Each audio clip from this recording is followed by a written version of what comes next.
Studio Khagaria.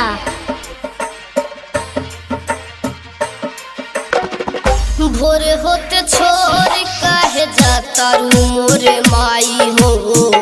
भोरे होते छोड़ काहे जाता रू मोरे माई हो। तोरा बिना बेटा माई, तोरा बिना बेटा कैसे रह पाई हो। भोरे होते छोड़ काहे जाता रू मोरे माई हो। भोरे होते छोरी काहे जाता रू मोरे माई हो।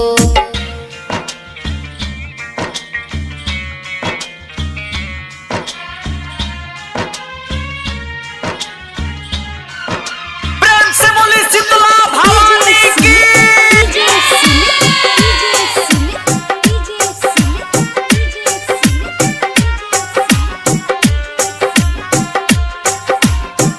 अखिया से गिरे माई बेटवा के लोरी हो।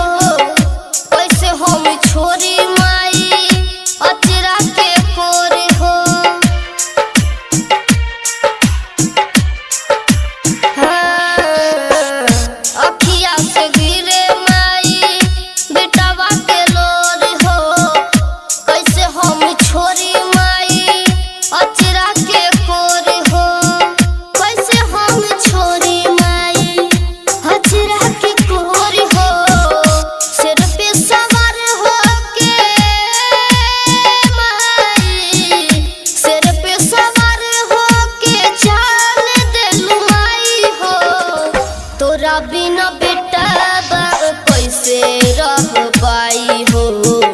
भोरे होके छोड़ काहे जाता रू मोरे माई हो।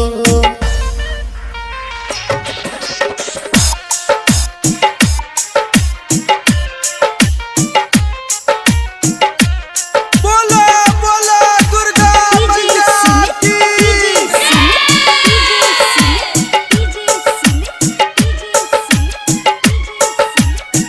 Presented by Riya recording studio Khagaria.